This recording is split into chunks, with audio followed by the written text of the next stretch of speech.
I'm going to share with you today about how I pivoted into tech with a law degree. I'm going to show you how I got into tech with my law degree. It's a question I am often asked, and I decided I was going to get this message out to you.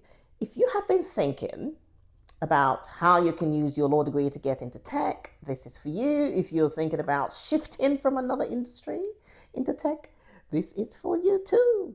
Now, this is how it goes. I pivoted into tech at the time when I was tired. Tired, tired? Yeah. I'm talking about the kind of tiredness that makes you wonder if you are even doing the right thing, if you studied the right course, because the money wasn't coming in as you expected, and you're thinking, did I study the right thing or not? That's what I'm talking about. That's what I mean. After I got my law degree, I did many temp jobs. Back in the day, my friends and I would pound the pavement. That's what people used to do back then in central London, looking for temp agencies to sign up for work. It's not like how it is now, where you do everything online. You guys have it so easy now. Everything's online. I'm talking about admin work. Pound the pavement, sign up for agencies, temp agencies for admin work, catering, paralegal, waitressing, call center, whatever the agency had available, because we had to survive, right? We needed to do stuff. And this was many years ago. It was really hard. It was hard. And I realized that I wasn't thriving the way I wanted. I needed a change in my situation. Something had to shift. I knew that where I was in life wasn't my predestined place to be. You know that place you get to in your life where you say to yourself, if I carry on the way I'm going now, I don't know how I'm going to make it. Yeah, that's how it was. That's how it was for me. But sometimes it's hard to even do anything when you lack motivation and the circumstances around you make you feel worse. You need people to show you the way, but you don't even have the energy to reach out to anyone to help you. Yeah. And you're wondering, okay, this is serious. I really need to do something. You desperately want things to work out for you, but because of where you have come from, or maybe you haven't seen people in certain positions in your bloodline in doing tech or in that level, you become discouraged. You don't see that around you. You become discouraged because maybe everybody you know is in law, or everybody you know is in accounting, or everybody you know is in nursing or something, and you're like, okay, well, hey. And maybe people have even told you that you're wasting your time. Just take any job and be content. It is what it is, it pays the bills, right? Just do it. Do anything. Guess what? No. Suddenly, you have that feeling inside of you that life can be so much better. Life can be more better than where you are, because God has placed gifts and talents in you, and you've got to release them. You've got to activate them. You've got to implement them. You've got to use them.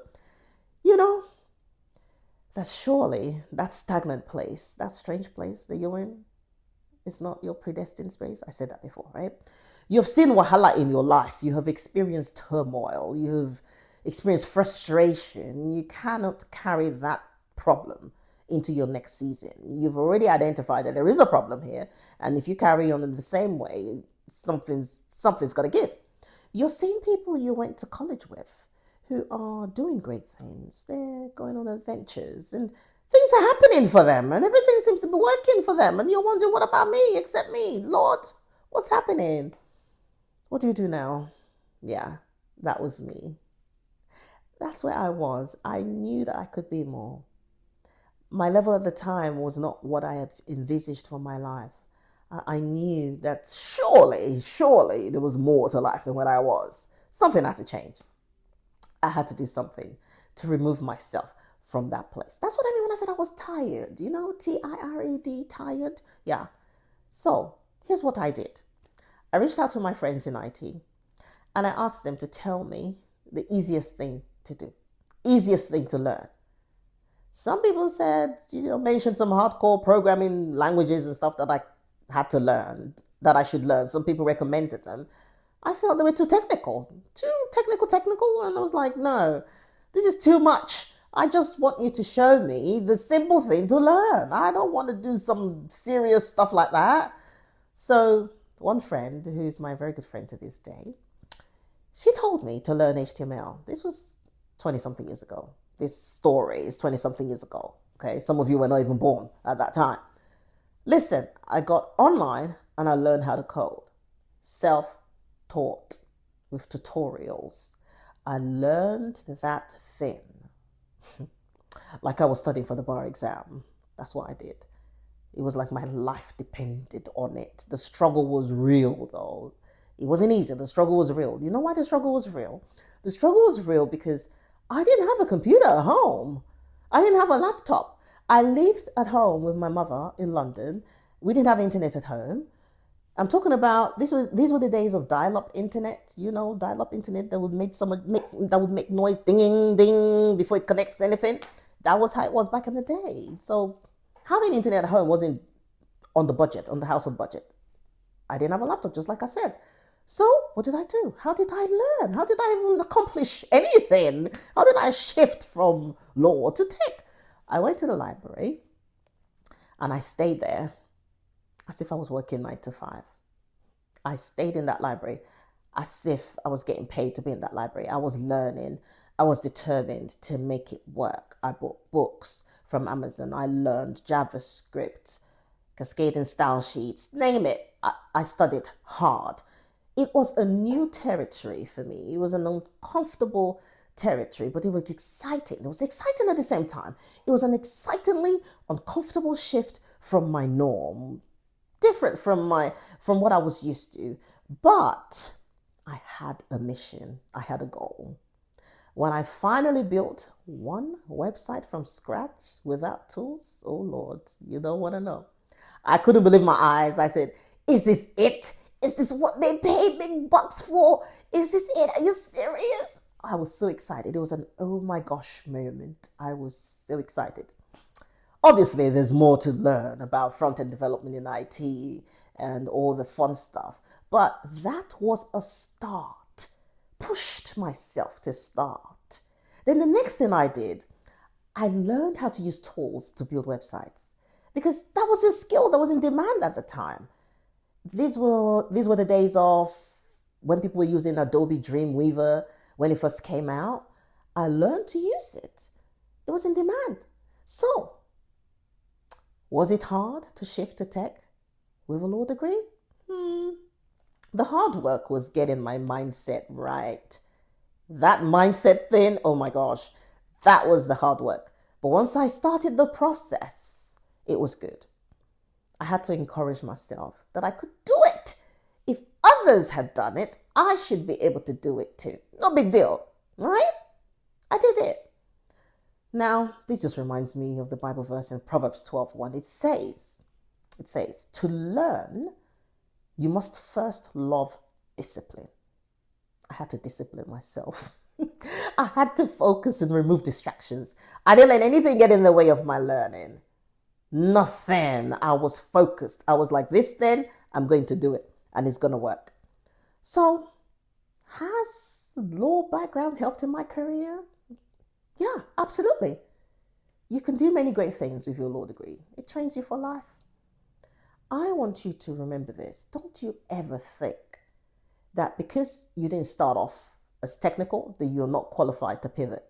You are qualified to make the shift. You are qualified to pivot. You are qualified to gain another industry, whether it's tech industry or whether it's leveraging artificial intelligence. You are. I shared my backstory because I want you to realize that there's so many people who are struggling, people are afraid to shift into something new. People are making intentional moves, but they're so scared of the unknown. When you look at me, I want you to understand that you can step into the unknown and just work by faith, okay? Now, I want to share a few things with you. Now, this is the point where I want you to get your notepad out, the notes app on your phone, your journal. I want you to write this down. The first thing is this: you can do it. Don't talk yourself out of something good because it looks like work, okay? You can do it.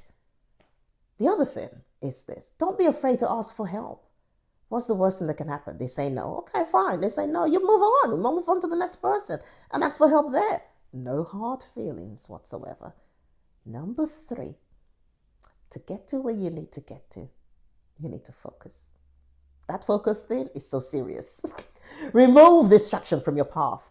There are some phone calls and text messages you shouldn't be answering anymore. You shouldn't be responding to anymore, because when they reach out to you, you are distracted, you're frustrated, you're agitated, you can't concentrate anymore because you got to give that person a piece of your mind. Or the gist is just too sweet that you got to be like, hey, I got to get into this. Oh, this is happening. The gossip. Create boundaries. Avoid distractions. I have another video coming about creating boundaries, and I'm going to share that with you. The 4th thing is this. I want you to be ready to pivot. You got to put your ears to the ground. Listen, remember I said I had to learn how to use tools to build websites? It's the same thing for you. You have to be ready to pivot, to put your ears to the ground. These are the days of artificial intelligence.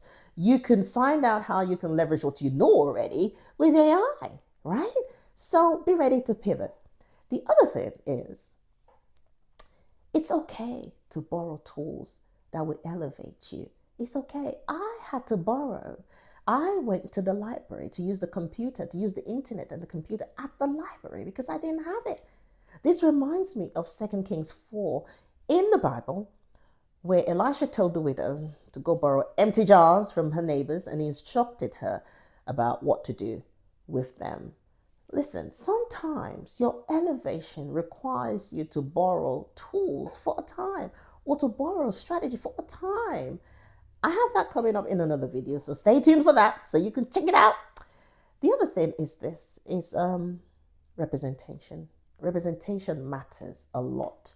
Representation matters. I saw people who were doing what I wanted to do. They were already in positions that I wanted to be in. So representation matters. Okay? So, yeah.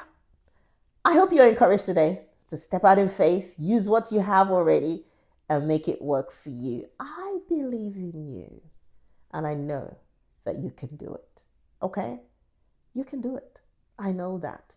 So, that's my story. How I shifted from law to tech, how I pivoted into tech with my law degree. That's my little story. There's a lot more stories, but that's it for now.